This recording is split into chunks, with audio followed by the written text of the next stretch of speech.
E aí pessoal, professor Marcos Martins, FX Concursos, mais uma vez com vocês aí, trabalhando uma lei especial, dessa vez o Estatuto de Desarmamento, uma lei muito importante aí para o concurso, que sobretudo nas carreiras policiais. No primeiro momento aí, antes de começar a nossa aula, pessoal, gostaria de contar uma história para vocês. É uma história muito simples, eu acredito que todo mundo já ouviu essa história aí quando criança. É a história da corrida aí entre o coelho e a tartaruga. O que acontece com essa história, pessoal? Quem não se lembra, eu vou contá-la. O coelho e a tartaruga, eles fizeram uma aposta. Quem chegaria mais rápido no objetivo? Quem ganharia a corrida? O coelho, então, ele se mostrou bastante presunçoso e ele desdenhou da tartaruga, pois, em questão de velocidade, ambos não tinham como competir, porque o coelho é infinitamente mais rápido que a tartaruga. Pessoal, o que aconteceu? O coelho, em dado momento da corrida, ele largou de mão a corrida, ele menosprezou a corrida e acabou dormindo. A tartaruga lentamente, o que ela fez? Ela lentamente conseguiu chegar no objetivo primeiro que o coelho. E o que isso tem a ver com a gente? Pessoal, tem tudo a ver, mostra que constância é mais importante que intensidade, ok? Constância é mais importante que a intensidade.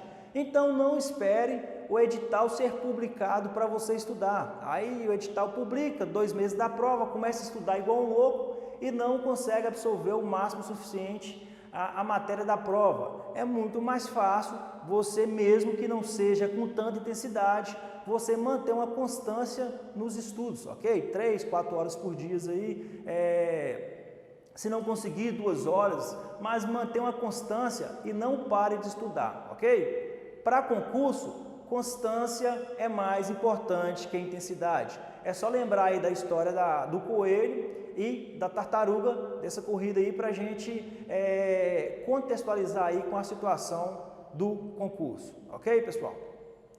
Pessoal, dando prosseguimento, a gente vai falar hoje sobre o Estatuto do Desarmamento. Pessoal, percebe que é a Lei 10.826 de 2003. E lembre-se, Estatuto de Desarmamento por quê? Porque veio para desarmar as pessoas. Acredito aí que quem está me ouvindo, quem está me assistindo agora, deve ter, a maioria deve ser geração 90, alguns geração anos 2000, e tem gente aí da geração anos 80 também. Talvez os mais novos não vão lembrar, mas antigamente, não um antigamente tão longe, era mais fácil ter uma arma de fogo. A lei não punia com tanto rigor quem tivesse com posse ou porte legal de arma de fogo. Então, é por isso que é Estatuto do Desarmamento, porque é uma lei que veio restringir o porte e a posse de arma de fogo. Antigamente, a porte e a posse de arma de fogo eram tratadas com a forma mais branda pela lei brasileira, ok? Pessoal, dando prosseguimento, o que diz essa lei, esse Estatuto de Desarmamento, pessoal? O que traz o conteúdo dessa lei? Primeiramente, vale ressaltar que essa lei ela tem uma parte administrativa e ela tem uma parte que traz de crimes. É a parte penal, que traz crimes e suas respectivas penas. O Estatuto de Desarmamento, pessoal, ele dispõe sobre registro, posse e comercialização de armas de fogo e munição, sobre o Sistema Nacional de Armas, SINARM, define crimes e dá outras providências. Pessoal, nesse primeiro momento aí, o mais importante do Estatuto de Desarmamento é o SINARM, que é o Sistema Nacional de Armas. Basicamente aí, quando a gente estiver estudando essa parte, possivelmente nas provas, as bancas de concurso aí, elas gostam muito de cobrar o que é o SINARM e quais são suas atribuições.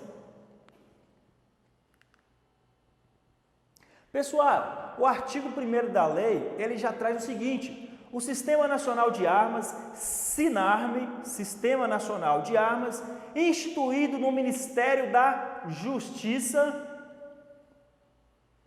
no âmbito da Polícia Federal, tem circunscrição em todo o território nacional. O que acontece, pessoal? Muitas vezes as bancas de prova aí, elas falam que o Cisnarme, ele não tem circunscrição nacional, fala que tem circunscrição estadual. Uma questão com essa situação estaria errado. Então, basicamente, pessoal, é um decorebinho aí, mas é gravar que o Cisnarme está instituído no Ministério da Justiça, e mais abaixo no âmbito da Polícia Federal, ok? Então, todas as armas das polícias civis, todas as armas da Polícia Federal, da Polícia Rodoviária Federal, da Polícia Penal, das guardas municipais, elas serão registradas no Cisnarme, ok? Todas as armas, sem exceção. Pessoal, eu sou policial militar no estado de Minas Gerais. E as armas da Polícia Militar de Minas Gerais, onde elas são registradas? As armas da Polícia Militar de Minas Gerais não são registradas no Cisnarme, elas são registradas no Sigma, que é um sistema próprio. Então, pessoal, as Forças Armadas e Auxiliares não têm suas armas registradas no Cisnarme, ela tem suas armas registradas no Sigma. Pessoal, quem quer Forças Armadas? Exército, Marinha e Aeronáutica. E os auxiliares, pessoal? PM dos estados e do Distrito Federal e BM dos estados e do Distrito Federal. Então, quando se trata de armas das Forças Armadas e de seus auxiliares, não se registra no Cisnarme, se registra no Sigma. E quais são as atribuições do Cisnarme? Pessoal, se vocês lerem a lei seca aí, vão perceber que existem diversas situações, diversas atribuições do Cisnarme, ok? Sabe aquele senhorzinho lá do lado da sua casa que é armeiro? Essa atividade dele tem que ser cadastrada no Cisnarme. É o Cisnarme que vai possibilitar que esse indivíduo seja um armeiro. Armas vendidas entre pessoas físicas, competência do Cisnarme. Vendas, importações, exportações de armas, competência do Cisnarme. Então, tudo que envolver arma de fogo, que não seja arma de fogo das Forças Armadas e auxiliares, Forças Armadas, Exército, Marinha, Aeronáutica, auxiliares, PM, BM dos Estados do Distrito Federal, é de competência do Cisnarme, Sistema Nacional de Armas, ok? Então, pessoal, o importante é vocês saberem isso aqui. Possivelmente, se vocês souberem essa situação, que o Cisnarme é instituído no Ministério da Justiça e o Ministério no âmbito da Polícia Federal, em todo o território nacional, vocês vão acertar aí quase totalidade das questões envolvendo esse tipo de situação. As bancas adoram cobrar a situação das armas da Polícia Militares. Muitas vezes vem uma questão afirmando que as armas das polícias militares estaduais serão registradas no Cisnarme. Esse tipo de afirmação está errado, porque as armas das polícias militares têm um local, têm um sistema próprio para registro, que é o Sigma. Bacana? Assim como as Forças Armadas. Pessoal, olha aqui uma forma como as bancas cobram isso nas provas. De acordo com o Estatuto do Desarmamento, que é a Lei 10.826 de 2003, a expedição de autorização de compra de arma de fogo após preenchidos os requisitos da lei, assim como autorização para comercialização de armas de fogo, acessórios e munições entre pessoas físicas são de competência do... Letra A, pessoal, Departamento da Polícia Federal e Cisnarme, respectivamente?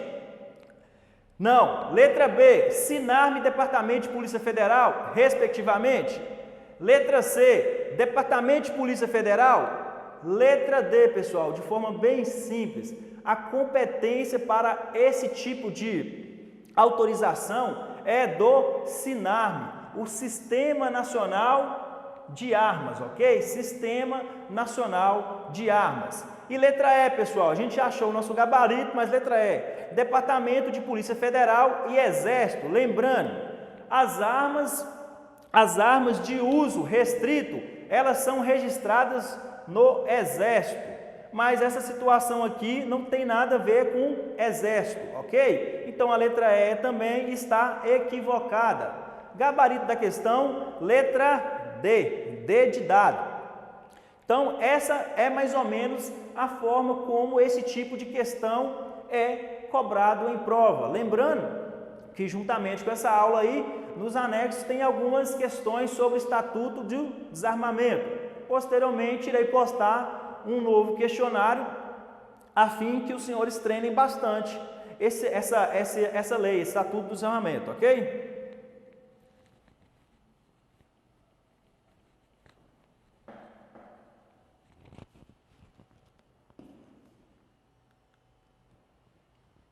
Pessoal, do registro, no Brasil não existe possibilidade de ter uma arma de fogo que não esteja registrada.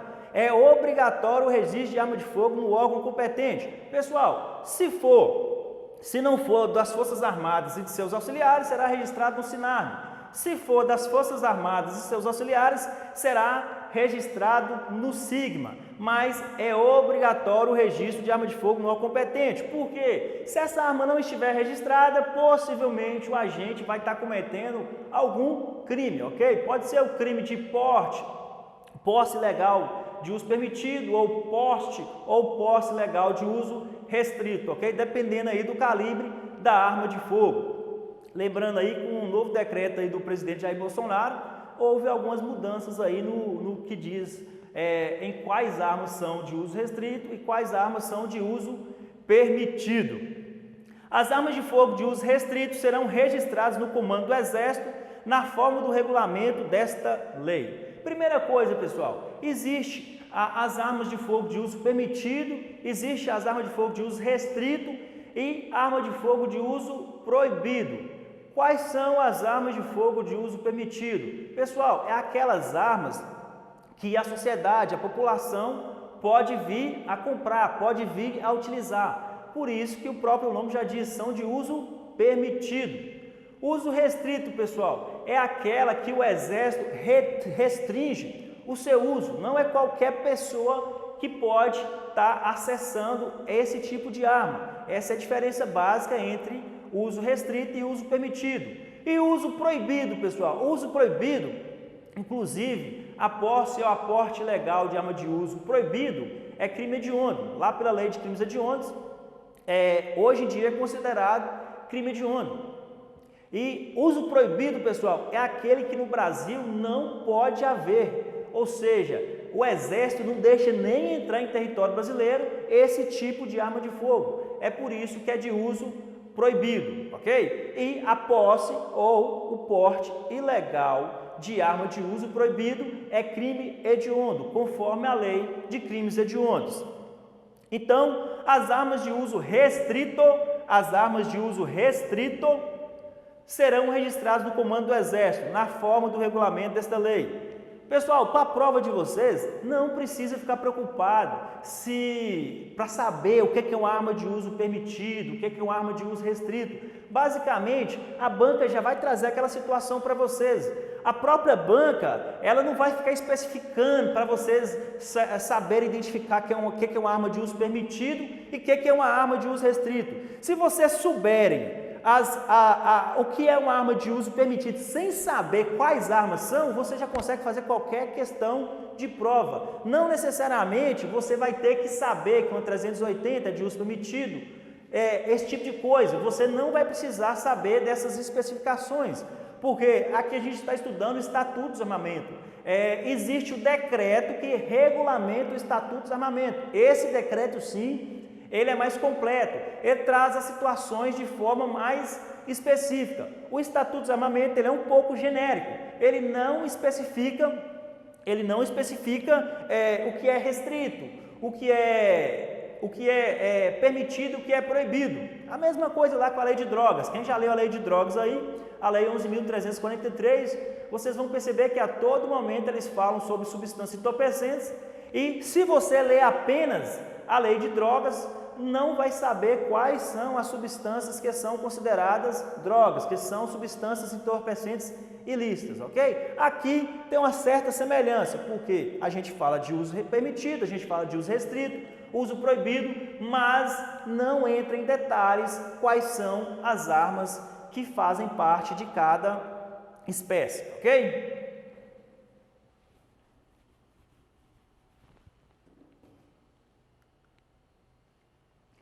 Pessoal, dando continuidade, para adquirir arma de fogo de uso permitido, o interessado deverá, além de declarar efetiva necessidade, atender os seguintes requisitos. Pessoal, tem que declarar essa efetiva necessidade. É lógico que essa efetiva necessidade nos dias atuais, ela não é tão efetiva necessidade. Por quê? Por conta do decreto do nosso presidente, ela ficou um pouco mais objetiva. Quem tiver a curiosidade, depois dá uma lida do decreto que vai entender o que eu estou falando. Porque antigamente era mais complexo você provar essa efetiva necessidade. Hoje essa complexidade diminuiu e muito. Então essa efetiva necessidade aqui, ela foi abrandada, digamos assim. Então, primeiro momento para adquirir uma arma de fogo de uso permitido, você tem que provar a efetiva necessidade. Comprovação de idoneidade com a apresentação de certidões negativas de antecedentes criminais fornecidos pela Justiça Federal, Estadual, Militar e Eleitoral e de não estar respondendo a inquérito policial ou a processo criminal que poderão ser fornecidos por meio eletrônico. Pessoal, o Estado, ele até te autoriza a usar uma arma de fogo, mas ele quer provas mínimas que você não vai utilizar essa arma de fogo aí para meios ilícitos. Então, exige que você comprove que é uma pessoa idônea, exige que você comprove que tem uma finalidade bacana para estar usando aquela arma de fogo. Percebem, pessoal, que fala inquérito policial e processo criminal. Não fala nada sobre o indivíduo ter boletim de ocorrência registrado em seu nome, ok? Não fala nada sobre boletim de ocorrência.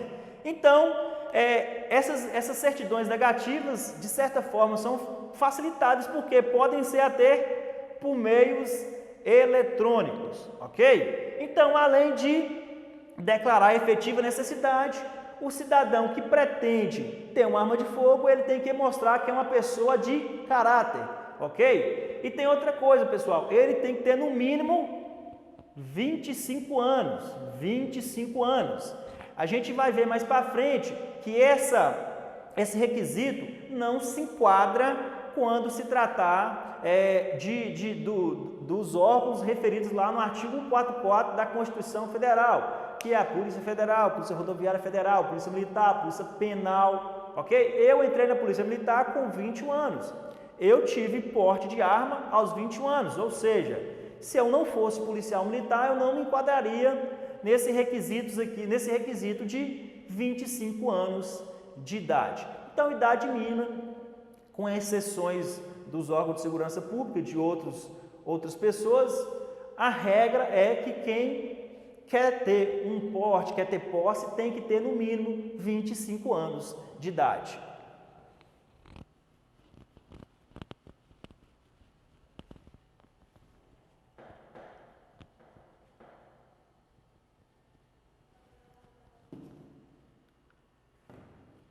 Dois, pessoal, apresentação de documento comprobatório de ocupação lícita e de residência certa. Novamente, o Estado, ele quer até autorizar a pessoa a possuir uma arma de fogo, mas ele quer o máximo possível autorizar para pessoas honestas, ok? Então, que tenha ocupação lícita e de residência certa. O cara chega lá, a ocupação dele é de ser traficante nas horas vagas.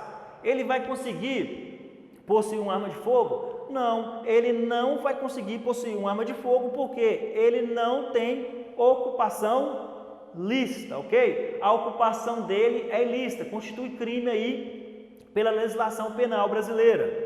3. Comprovação de capacidade técnica e de aptidão psicológica para o manuseio de arma de fogo, atestadas na forma disposta no regulamento dessa lei. Pessoal, se você vai ter uma arma de fogo, assim como você vai dirigir, imagine que você vai dirigir. O Estado, ele só te fornece, ele só te permite dirigir Eu sei que tem muita gente que anda sem carteira, que não tem a devida habilitação para conduzir, mas legalmente falando, o Estado ele só te permite dirigir um carro em via pública se você tiver a carteira nacional de habilitação. Se assemelha com essa situação. O Estado só vai te permitir ter uma arma de fogo se você demonstrar comprovação de capacidade técnica de aptidão psicológica para o manuseio de arma de fogo. Ou seja, você vai saber utilizar aquela arma, você vai ser um técnico naquela arma, ao portar aquela arma, ao possuir aquela arma, não vai efetuar disparo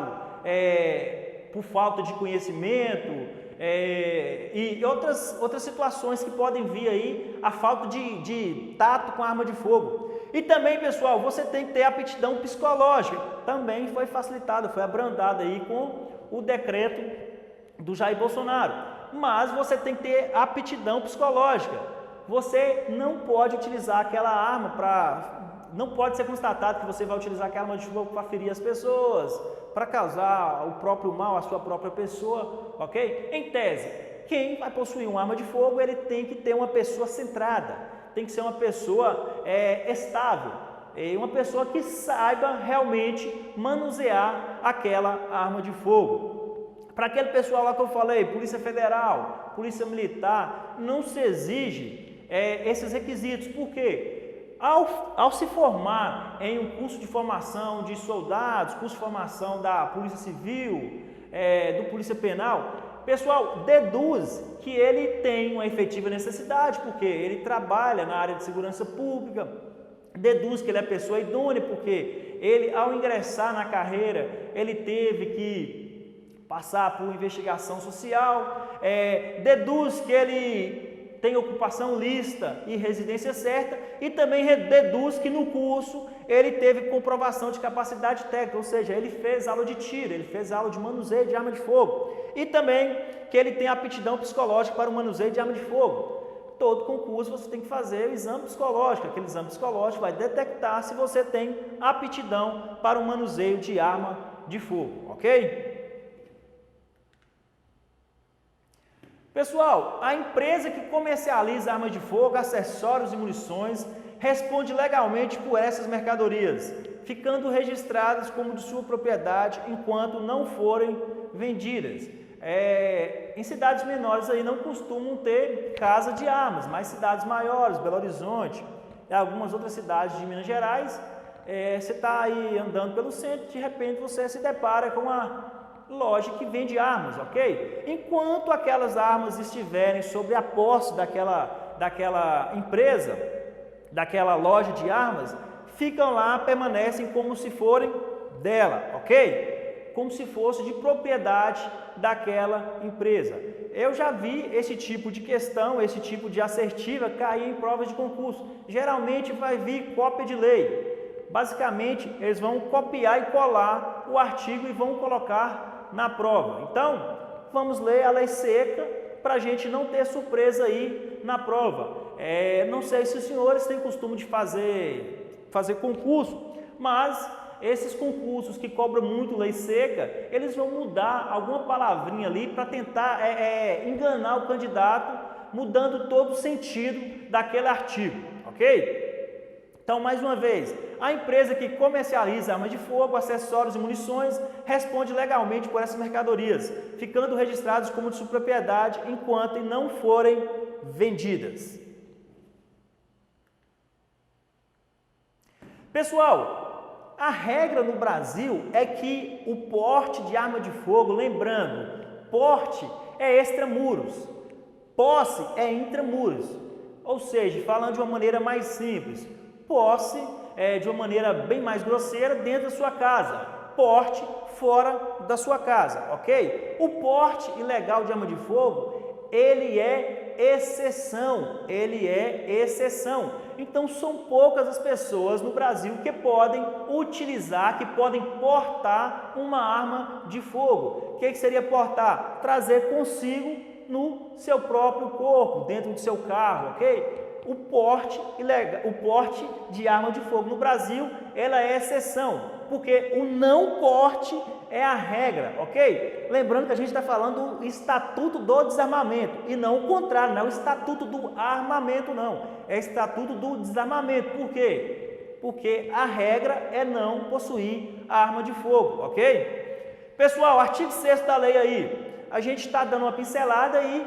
falando dos artigos que realmente são cobrados em prova. Se vocês repararem aí na Lei 10.826, tem muita situação que não é tão cobrada em prova. E isso não retira a obrigação dos senhores lerem toda a lei. É lógico que a gente vai focar no que é mais importante, no que realmente cobra nos concursos. Mas é muito importante, vale salientar aí que é muito importante ler toda a lei seca.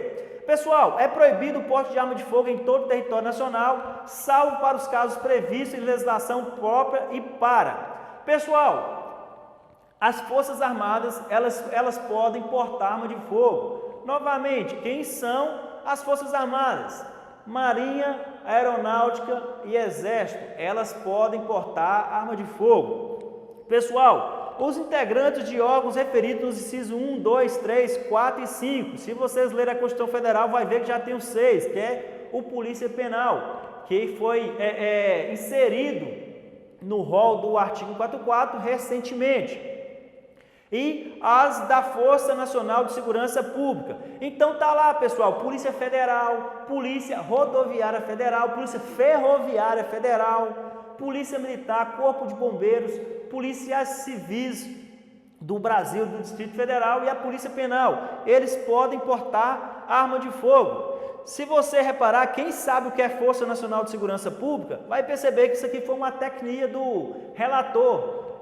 Quem fez essa lei não sabia mais ou menos o que era a Força Nacional de Segurança Pública, porque a Força Nacional de Segurança Pública não é um novo órgão, não é uma nova polícia. Simplesmente, os integrantes dos órgãos de segurança pública, da Polícia Militar, Polícia Civil, Polícia Penal, Polícia Federal, eles formam a Força Nacional de Segurança. Então, se esses integrantes desses órgãos já têm o porte de arma de fogo, não precisava falar que a Força Nacional de Segurança também já tinha o porte de arma de fogo, porque a Força Nacional de Segurança é um grupamento formado em nível nacional pelo governo federal, a fim de reforçar policiamento em determinadas áreas do Brasil, região de fronteira. Alguns estados aí já solicitaram o apoio da Força Nacional de Segurança, Rio de Janeiro na época das Olimpíadas, Ceará quando aconteceu aquela situação lá de ataques de uma facção criminosa.